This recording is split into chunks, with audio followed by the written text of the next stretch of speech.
தளபதிக்கு ரொம்ப நன்றி. என் பொண்ணு பிறந்து 2 மாதம் ஆகுது. அவர் கையால் பேர் வைக்கணுன்றதுக்காகவே இவ்வளோ நாளாக பேர் வைக்காமல் இருந்தேன்.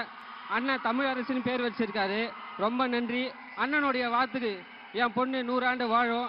அதே மாதிரி அண்ணன் அடுத்து 2026 தமிழக முதல்வராக பொறுப்பு ஏற்பாரு. அது கடுமையாக நம்ம உழைக்க வேண்டும். நன்றி.